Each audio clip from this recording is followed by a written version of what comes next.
honor of his slain friend Jonathan, King David has now found Jonathan's lame son, Mephibosheth, and promised to show him kindness, restore his grandfather's, King Saul's, lands, and welcome him at his table as a regular or even an ongoing guest. We'll pick up the story from there. Hi, I'm Ken Godevanis, and this is Digging for Scriptural Gems. Thank you for joining us today as we study 2 Samuel chapter 9, verses 9 to 13. It's the story of David and Mephibosheth, part 2. King David now calls Saul's old servant Ziba, who had helped find Mephibosheth for David, and told him that all that belonged to Saul and his house has now been given to Saul's grandson, Mephibosheth. Then he assigned Ziba and his sons and servants to cultivate that land for Mephibosheth and bring him the produce so that he may have food for his family, even though Mephibosheth was to eat regularly at David's table. Robert Jameson gives us some very interesting additional facts taken from the parallel scriptures.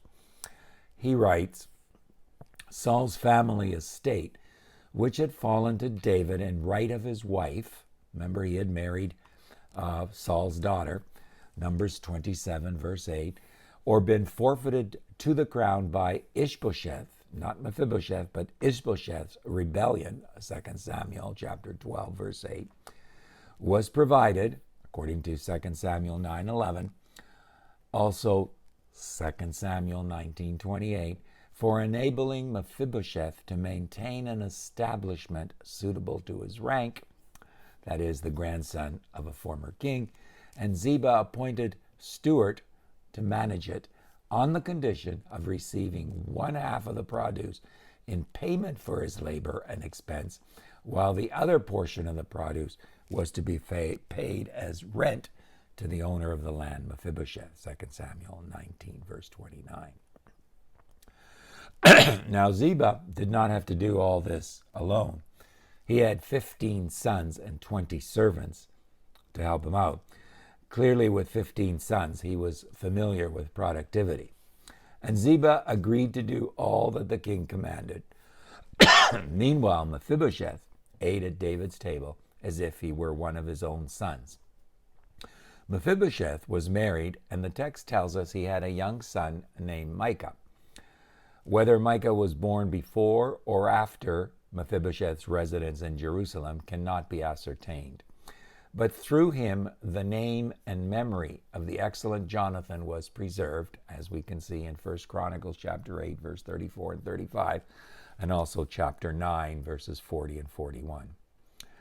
However, if you are checking up on these verses, as I did, you will see that Micah's father is named Meribbaal, or Merib-Baal, in those passages. This is the same person referred to as Mephibosheth here in our passage, in 2 Samuel chapter 9.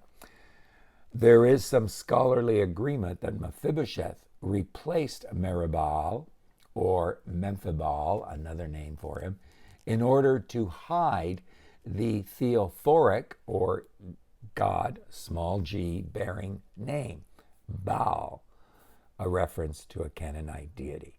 So it all makes sense if you follow it closely. The chapter ends with us learning that the family now lived in Jerusalem.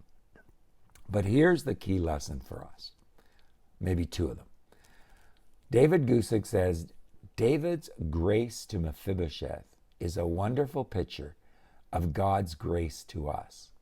We are Mephibosheth. At the same time, David's grace to Mephibosheth is also a pattern for us to follow in serving and ministering to others.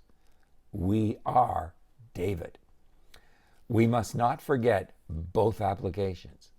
Because of the first application, God's grace to us, we need to do our part with the second application, our grace to others. We cannot leave this passage without circling back to the comparison of David's grace to this man, lame in both feet, with God's grace to us. David Gusick identifies 14 points of parallelism. Here they are. We are Mephibosheth. Number 1, we are hiding, poor, weak, lame, and fearful before our king comes to us. We are separated, number 2, from our king because of our wicked ancestors. 3, we are separated from our king because of our deliberate actions. 4, we are separated ourselves from the king because we don't know him or his love for us. 5, our king sought us out before we sought him. 6, the king's kindness is extended to us for the sake of another, for the sake of his son. 7, the king's kindness is based on a covenant. 8, we must receive the king's kindness in humility. 9, the king returns to us what we lost in hiding from him. 10, the king returns to us more than what we lost in hiding from him. 11, we have the privilege of provision at the king's table. 12, we are received as sons at the king's table with access to the king and fellowship with him. 13, we receive servants from the king.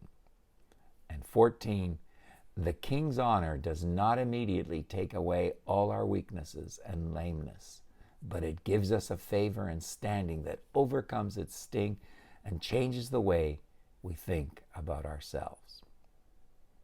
It is no wonder then that we must show grace to all that God places in our path. I hope we have that down pat. Join us next time as we continue our study of David's life from 2 Samuel. From a story plot point of view, there's more to come. From a tragedy perspective, it won't be pretty, but it's there for us to learn from. Please share these studies and their links on your social media. Write to us with your comments and questions, and don't neglect your own personal study of the Bible. Finally, I would ask that you would like our study videos and indicate so, and then do subscribe to our YouTube channel, Digging for Scriptural Gems. Until next time.